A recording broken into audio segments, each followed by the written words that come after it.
What's up, y'all? I feel like I haven't done a What's Up, y'all in a while, but I want to capture this because just a wild thing just happened to me on my meeting, and then I started processing it, and I was like, oh, there's a thing happening that is for the collective that this feels big. It feels like bridge work between the body is not an apology and whatever it is that we're moving into, which does not leave the body behind. It integrates the body as an ally in our spiritual development. And so what happened was I was on my team meeting with the Body's Not an Apology. Big up Shannon, big up Alexis. They really do hold me down, and they're just awesome team members. And I broke out in a hive, one little hive, started raising up on my arm and started feeling itchy. And I started getting hives in 2006, literally in 2000. Oh, wow. No, not 2006. No. Oh my gosh. 2006. That's bananas. I moved to LA in December of 2006, and that's very trippy. That's when I first got hives. First time I ever got hives. I had no idea what was going on with my body. I also got a boil, all kinds of, I was calling it the plagues of the apocalypse at the time. And I never knew what was going on. And then in 2015, I got hives on a consistent basis. I didn't know what was going on.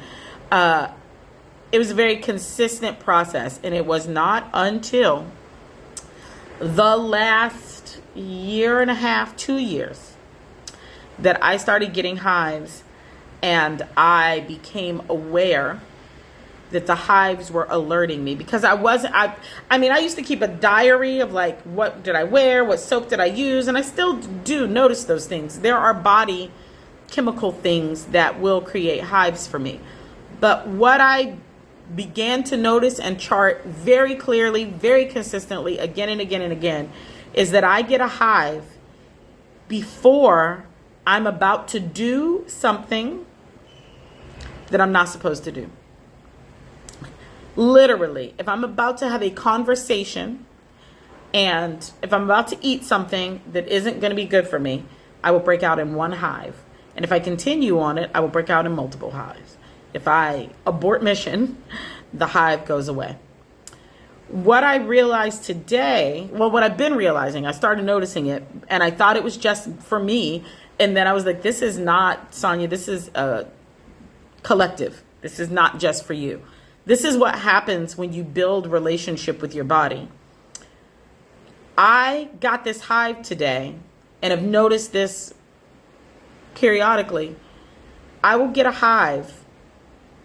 I do not yet know and have not yet thought the thought about the thing I'm not supposed to do.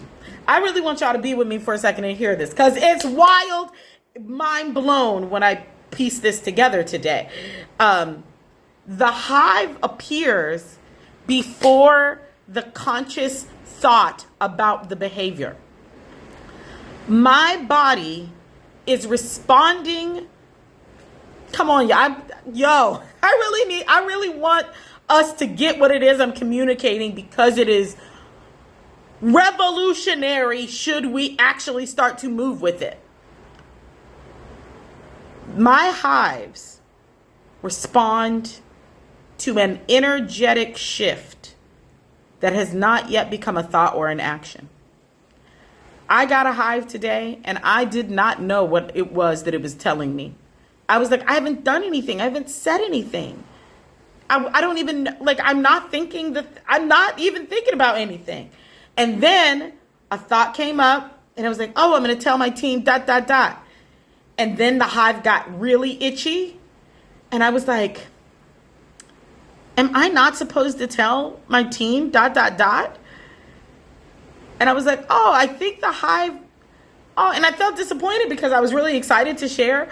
But what I was about to share was Sonya off into the future.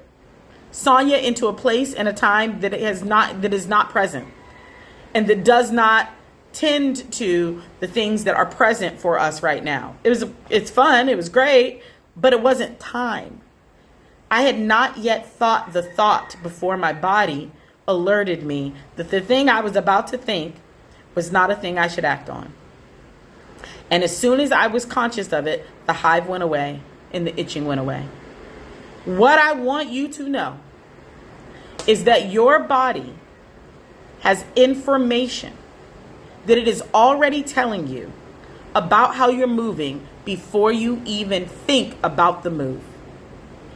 I sat there, I shared this with my teammates, and they both began to share about things that they physiologically experience in their bodies that are information about how they are approaching a thing, about to approach a thing, thinking about a thing, migraines, energies of anxiety, feeling like tightness in the chest, all of it. Our thoughts and our actions are manifestations of our energy. They are energetic. They are physiological responses to energetic movement. The words you say out of your face, there is an energy before the words come. That energy encapsulates why you're saying the words to begin with. Before you take an action, there is energy that is the preface of that action. The energy is what gives birth to the action. And your body responds to energy. But we've been taught to override our relationship to our body's response to energy. Our bodies are they're energetic, it's energetic weather vane, right? It is sensing when energy moves and then it is responding. Part of the reason why the work of the body is not an apology has been such important, essential, necessary work is because we've been so cut off from our bodies that we no longer connect to the energetic response system that they are. We are missing the ability to be like, my body knows before your mind knows. It knows before your mind. That hive appeared before I had the thought, because it was responding to the energy that was about to give birth to the thought that was about to give birth to the action. And it interrupted it such that I would not take that I would not allow an inappropriate thought or a thought that was not in alignment to then become an action that was not in alignment. My body was like, I'm not going to let you not be aligned. I'm not going to let you be unaligned. I'm going to alert you when you are energetically in the territory of misalignment.